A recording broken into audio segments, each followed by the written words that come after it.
Hey, you have to understand that as a modern agent, there are certain things that just come along with the territory of doing business the modern way that may make you go absolutely crazy. I want to talk to you about some things that may help you avoid quite a bit of stress moving into what people are calling real estate 3.0 as a modern agent. Stick around.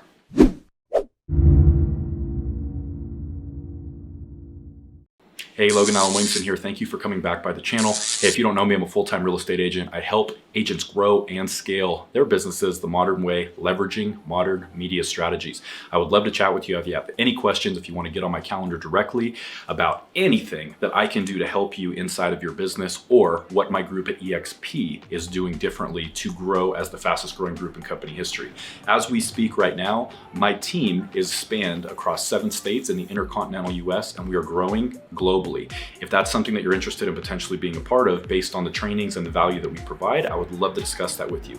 We have agents in our group that are leveraging these modern media strategies that have literally done 87 transactions in their first year with 0 ad spend. It's absolutely remarkable. Go to wolfpackagent.com. You can book a one-on-one private call with me to discuss some of the different opportunities that may be available for you and could be a good fit. That comes from a conversation, wolfpackagent.com. Now, what I want to get into is something that you're either going to really resonate with this or you haven't quite gotten far enough to have it resonate yet. What do I mean? Well, there are a couple different phases of becoming a modern agent. And when you start to take the mentality of becoming a modern agent, what you start to really think about is creating content. And we hear it, it's so cliche from people like Gary Vee, content, 500 pieces of content per day. Everybody has their own mentality when it comes to content volume and publishing, but there is value to consistency. Now, if you can, on whatever platform you want to go all in on. I don't recommend when you first get started trying to go all in on all platforms. I think that is a ridiculous piece of advice. I think you pick one and maybe you pick 2 and you go all in on those. And once you build traction, then you go from there. I have mentors that have basically told me that the way they go in with their business and they enter into a platform that they're going to start creating content for is until they have reached $1 million in revenue, they don't even consider any other platforms.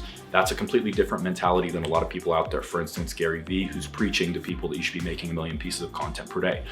Now, however you can be consistent, and if you have questions about any of this, make sure that you write a comment below. I respond to them all, and I want to get back to you to help you out however I can.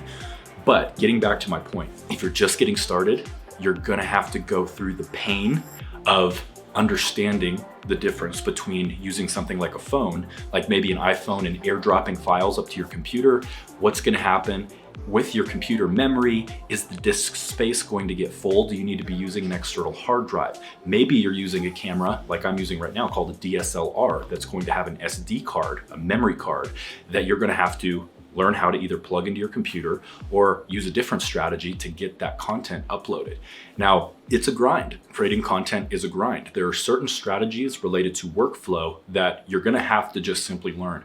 You can watch all the training in the world, but the way that you're gonna learn is you've gotta get beat up a little bit by going through a few of these processes. So let's use YouTube as an example. You film a video like I'm doing right now. Then what? What I want to talk to you about is how not to lose your mind once you've been doing this for a while, because literally after you have gotten to the point where you have uploaded hundreds and hundreds and hundreds of pieces of content, you're going to get to the point where, quite frankly, you're either going to absolutely love the process, which you're going to have to kind of brainwash yourself to becoming obsessed with anyway, or you're really going to despise it.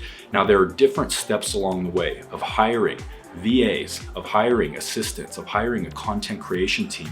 And I have resources for all of those things for you. So if you are interested in getting to that level of your content creation game, make sure that you write me a comment below or send me a DM on something like Instagram. If you're not following me on Instagram, I would encourage you to do so.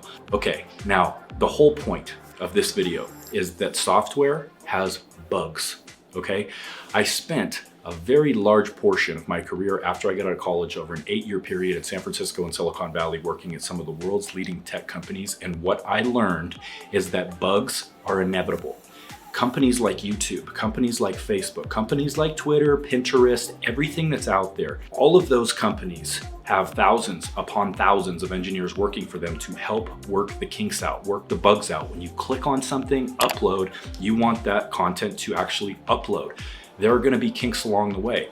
Then there are software tools, things like TubeBuddy, things like vidIQ, things that are going to help you optimize videos with keyword research, with titles, tags, descriptions, looking at your click-through rates and everything else. These are tools to help you, but you're inevitably going to go through a point like I just went through last week, where I go through, you spend all the time, and I do have a full-time content team that's working for me, but even after everything is edited, after we have gone in and optimized it, essentially it's my responsibility to then get back in and click upload. I went in, clicked upload, and there was a bug in the software, and I literally had to go through and redo my titles, my description, my tags, re-upload my thumbnail, and re-upload the entire video 4 times. 4 times. Now, the time that I had allocated to do this was pretty minimal. Usually I can get a few videos uploaded very, very quickly because I have my content team basically have them teed up to where I just go in, I review, and I click upload. What's happening now, or what happened the other night, is it literally took me almost, 2 hours to go in and upload one video because there were bugs in the software. Now, what we may take for granted if you don't have a background like I do in tech, is you may think that you can write a quick support email and somebody's gonna jump on a live chat and just everything is gonna be magic. That may not be the case. Even some of these companies that do have thousands and thousands of engineers, some of them can't fix things right away. It's why you see websites and why you see different things go up for maintenance or go down for maintenance, you name it. But what I want you to do is set the expectation that you have to know enough about these platforms to be able to go in and to be able to troubleshoot some things on your own. Like for instance, I know how to optimize videos now on YouTube. I've become a master at it. It's how I've built my entire business up until this point. So when all of my titles, or when my entire title description and all of my tags get erased from a video that's already been uploaded and optimized by my VA, at that point, I know exactly how to go back in and redo this myself. I know how to fish, okay? I'm not relying on anybody else. I'm not relying 100% on my VA to do this without having the underlying skill set of knowing when things go wrong, that I can fix them even if it takes longer than expected. If you want to get to the point as a modern agent where you're not pulling your hair out when things go wrong, you have to be a little bit calm, cool, collected, poised, and easygoing when it comes to the fact that we are using technology, we're using software, we're using tools that are helping us grow our business faster than any other time in history. But what comes along with that is some imperfection sometimes. So don't get too upset when things happen. Talk to people like myself if you come up with any sort of a big wall that you just run into, but that's why I'm here. If you have any technical difficulties that have really just made you hit a brick wall and they've completely destroyed your workflow or basically stomped out your will to continue putting content out there, I want to talk to you. You can get directly on my calendar at wolfpackagent.com or send me a DM, shoot me a comment below. I'm going to answer them all. Please like this video, comment below, subscribe, and I'll talk to you here soon.